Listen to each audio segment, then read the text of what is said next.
So we continue our working day, and the topic of the briefing is importance of Ukrainian events for European continent, and we'll have Philippe de Suremain. He's a former ambassador of France in Ukraine, who is the president of French Association of Ukrainian Studies, and the briefing will be in French, and there will be consecutive translation. I give the floor to Philippe de Suremain.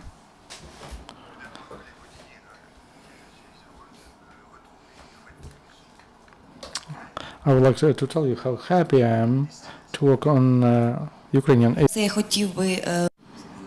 would like to tell you about that happiness that I will be able to return to Ukraine, which I love and know very much. Faire la connaissance de l'Ukraine Crisis Media Center.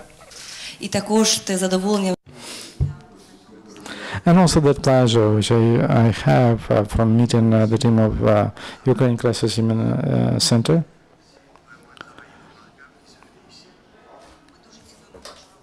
We work very much because it's of good quality and important for Europe.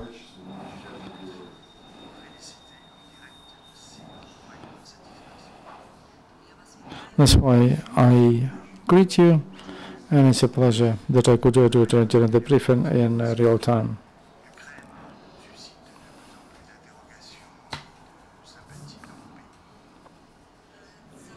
This work is extremely important because Ukraine as a state, as a country, creates more interest and causes more sympathies in France.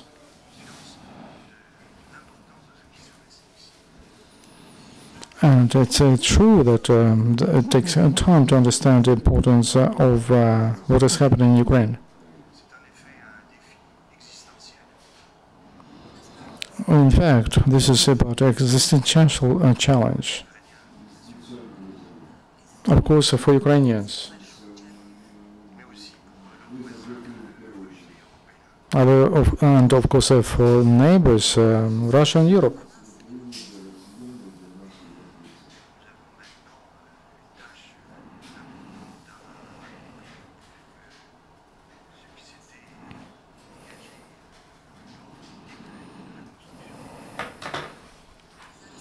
And now we need to engage for us to rethink the construction and the way to build a European continent.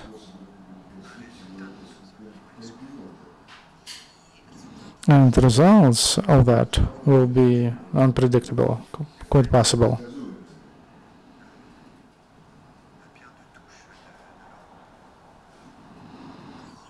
Ukraine is just a paper for Europe.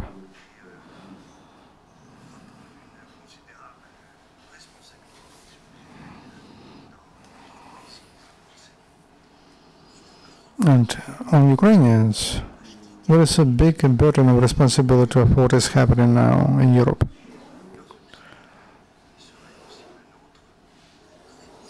But the success of Ukrainians in this, it will be our European success.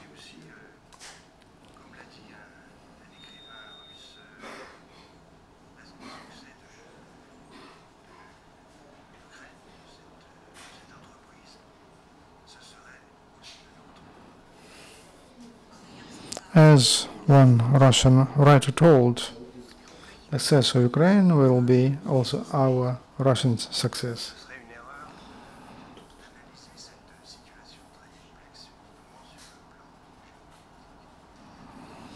It would be a mistake to try to understand this situation just in the terms of geopolitics.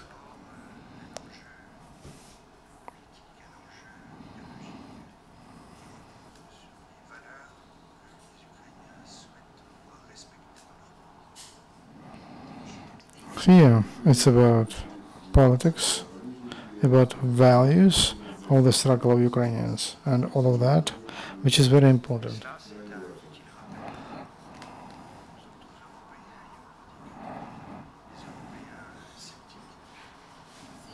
And this is very important reminder to us Europeans and to those among us who are quite skeptical as to the idea of Europe.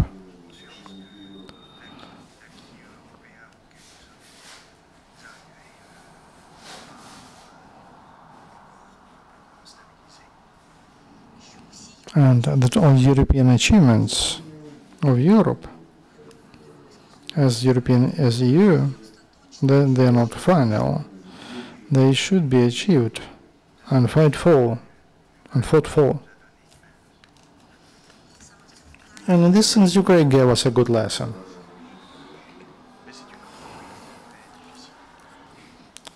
But the price was quite difficult.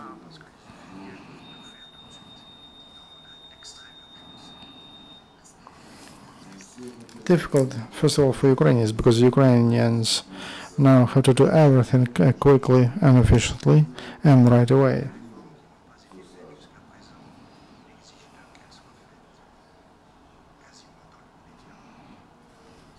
And all the reforms Ukraine has never done in time, and now that's a requirement for those. All the reforms have to be completed and right away. Economic situation is not simple.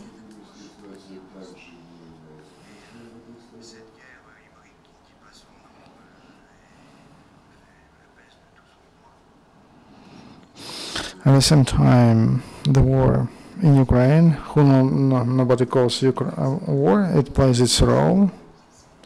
It's a burden for Ukraine now.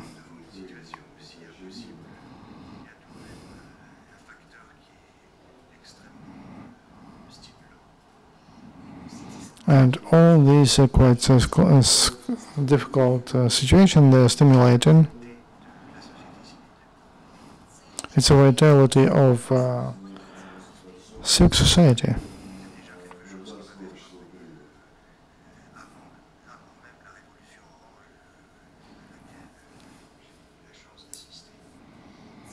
This is something that impressed me in Ukraine, and even before Orange Revolution in 2004. Starting since that time, the development of civic society in Ukraine has never stopped in Ukraine. We have a lot to learn from Ukrainians and expect from Ukrainians.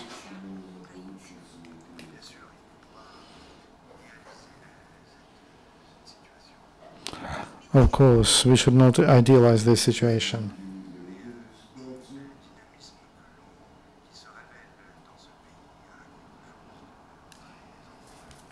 But dynamism of modern Ukrainian society says something that inspires Europe.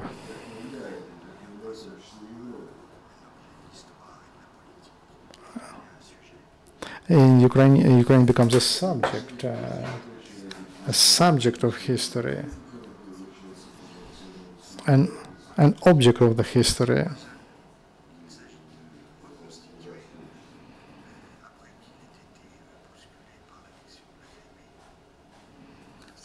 And all this and this difficult work Ukraine is facing after annexation of Crimea and other territories.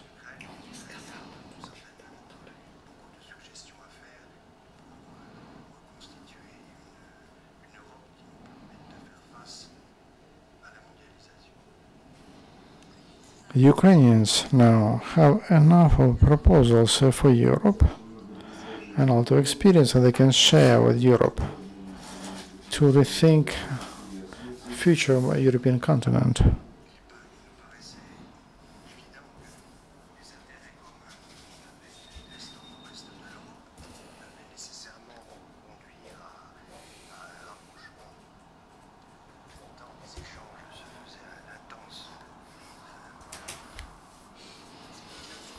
Once we believed that bringing Ukraine closer to Europe, and that was something which we could not escape, because of that we have more exchange, and that's what exchange with Ukraine.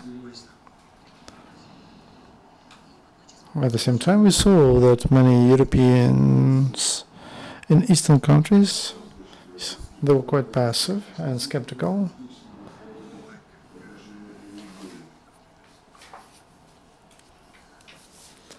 And they're convinced that finally everything is solved by economy.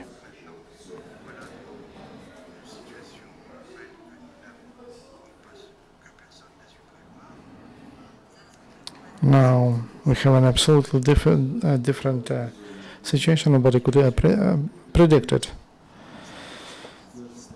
A situation which has a lot of risk.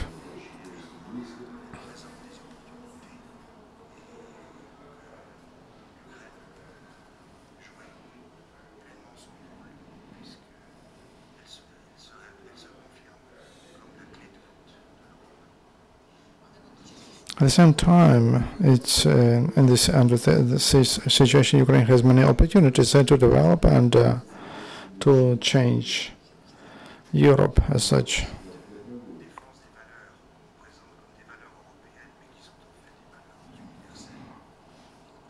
And protection of values that are universal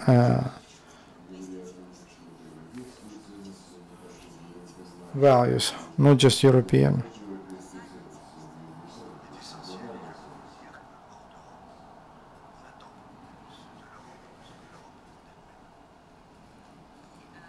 And I can emphasize that this struggle of Ukraine for values, for European universal values, underlines that Europe is defended by the best outside of Europe, but not in Europe.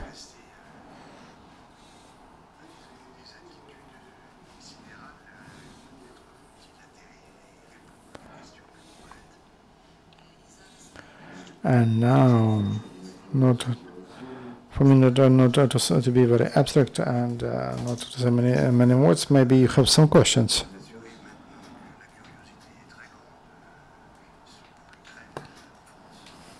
Now there is a great curiosity to Ukraine and France.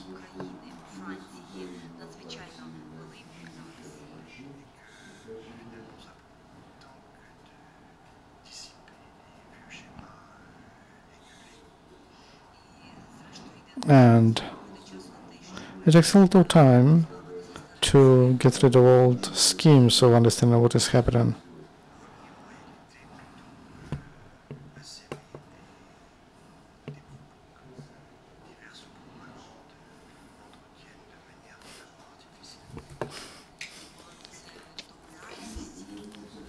And to come back to reality, not to such propaganda and different interpretations of what is happening, interpretations that are artificial to a big extent.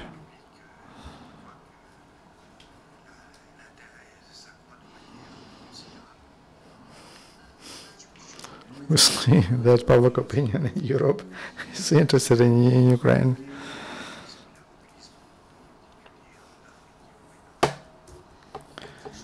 And even if France is related and interested in other crises in Africa or Asia,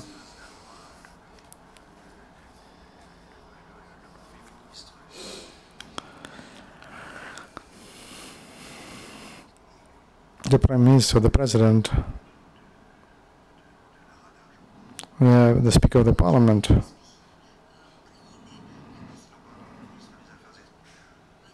the Minister of Foreign Affairs.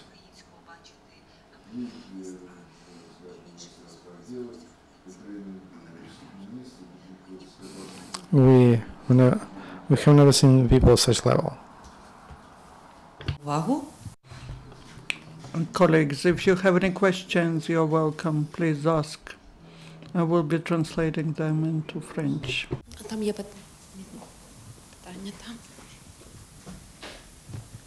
Bonjour, Monsieur de Suremain. J'étais observateur international l'année dernière. J'ai pris ma décision à ce moment-là et je suis souvent impliqué actuellement dans des interviews, des demandes de renseignements, d'identification des renseignements militaires ou des identifications d'armements ou d'unités russes. J'ai un peu l'impression, étant à la croisée de nombreuses sources d'informations, que le gouvernement français ne prend pas pleine conscience de ce qui se passe ici par rapport à d'autres contacts que je peux avoir, par exemple avec des Britanniques, où il y a de fréquentes réunions ministérielles qui se produisent concernant le risque de conflagration majeure qui existe ici. Et nous sommes actuellement, nous ne sommes même plus proches d'une poudrière. La poudrière est déjà enflammée. Il y a de nombreuses informations qui démontrent que depuis un an, les Russes agissent directement. Ces informations deviennent de plus en plus évidentes et les Russes prennent de moins en moins de précautions pour les cacher, que ce soit sur les réseaux sociaux ou au niveau des médias. Et donc ma question est, étant depuis maintenant 6 mois hors de France et étant peu en contact avec les médias français, je préfère l'éviter. Maintenant, je l'ai été pour des interviews téléphoniques et je veux dire que j'ai l'impression qu'ils sont toujours dans le même schéma traditionnel concernant l'Ukraine. Savoir l'Ukraine, c'est une histoire que regarde la Russie. Quelle est actuellement la position réelle du gouvernement français, de la présidence de la République, du ministère des Affaires étrangères, des différents cabinets qui existent, concernant l'appréciation de la situation en Ukraine et en particulier dans l'Est de l'Ukraine? Est-ce qu'on a vraiment conscience que nous sommes actuellement au bord d'une conflagration majeure continentale? Vous me laissez traduire la question? Oui.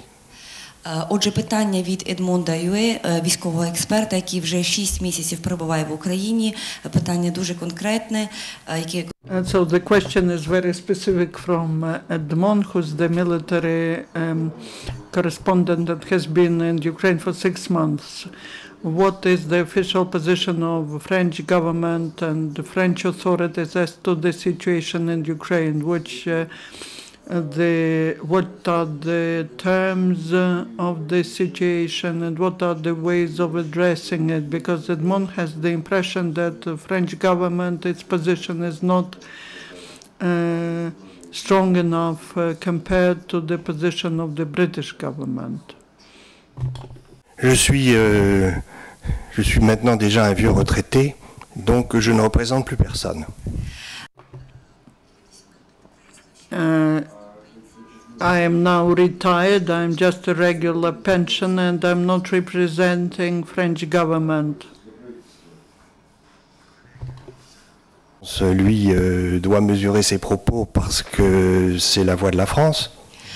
My colleague, who is now the ambassador of France to Ukraine, under me, it's his task now to correctly give the messages to French government because he is the voice of France in Ukraine, but this is not my voice.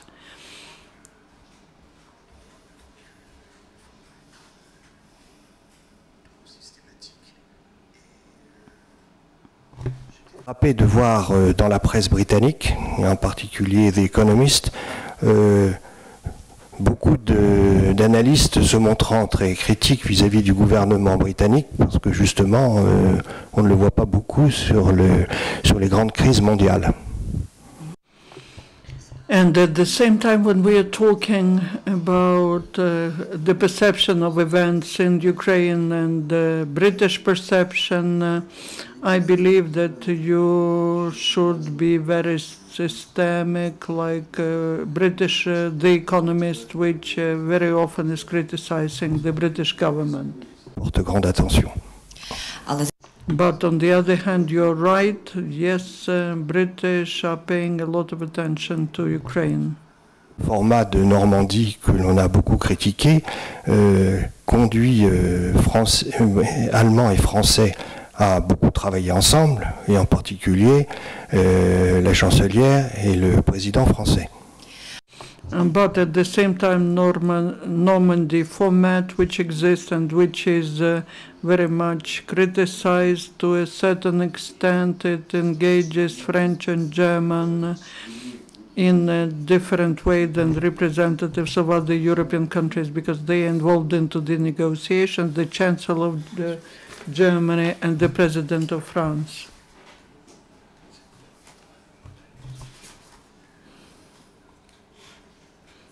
The Minsk agreements, in fact, are not what we would like to see. They are not that successful.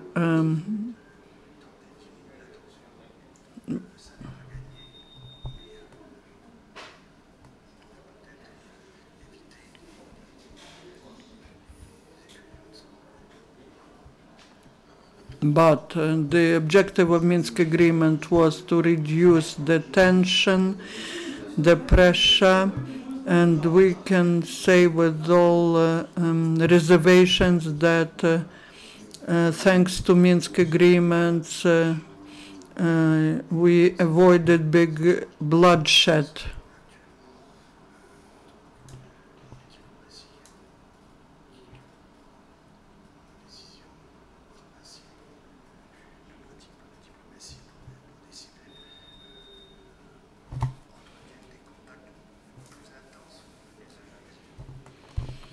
And we may say that diplomatic dimension of negotiations is there, and till this moment the diplomatic dialogue has never been that intensive between these countries, and its objective is to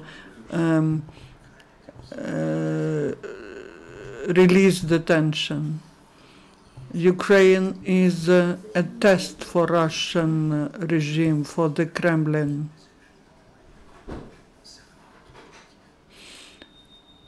And I can say that Russia has demonstrated it quite clearly after Maidan, after the events in Ukraine.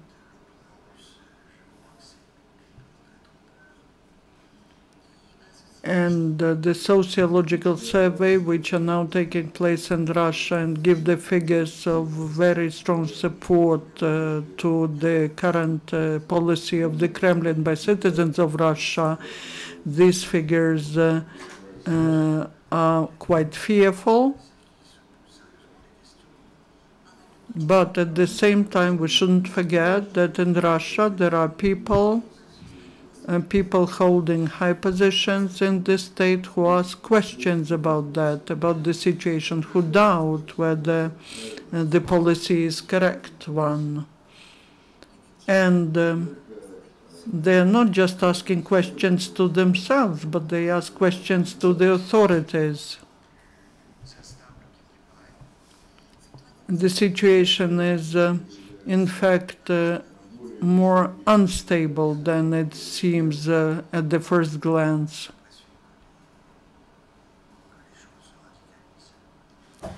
But on the other hand, you are right, and there is an impression that the situation is getting more radical.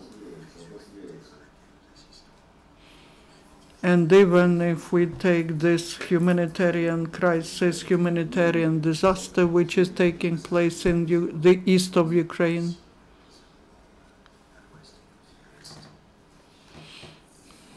and this disaster should put questions not to authorities in the east, but even to authorities in the west and the center of Ukraine.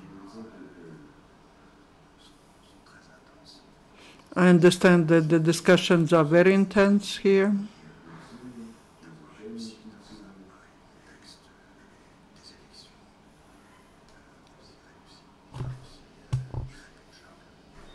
But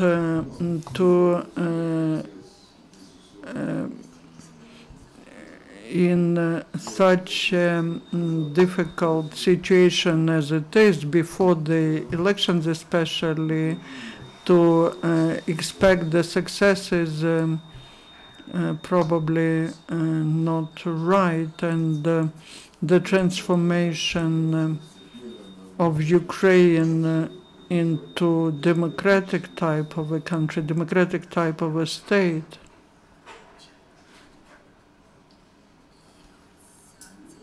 this evolution of the democracy also concerns Moscow, concerns the Kremlin, Russia, because this is absolutely different model, which is contrary to traditional understanding of what the vertical of power should be.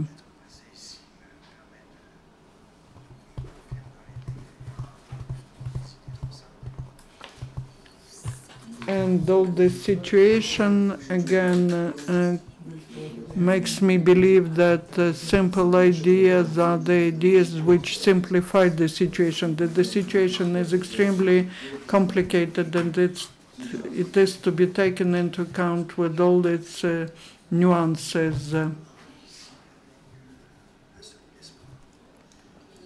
But however difficult the situation is, but myself, I am going from Ukraine now with the feeling of hope, the hope for the future of the country.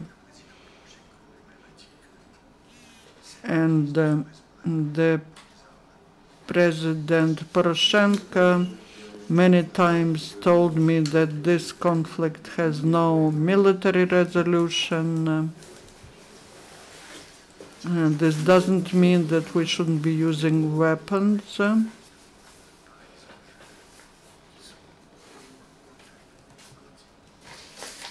But that means that the military resolution of the conflict, which is so expensive for both sides,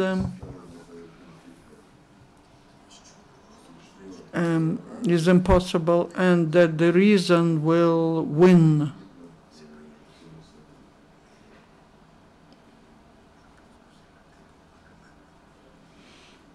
This has not been decided, but I hope that this will be so. The reason will win. Thank you for providing a very complete answer. Thank you for your attention. We have to finish our briefing. The next speaker is Mr. Lysenko, the official spokesman of AFEU.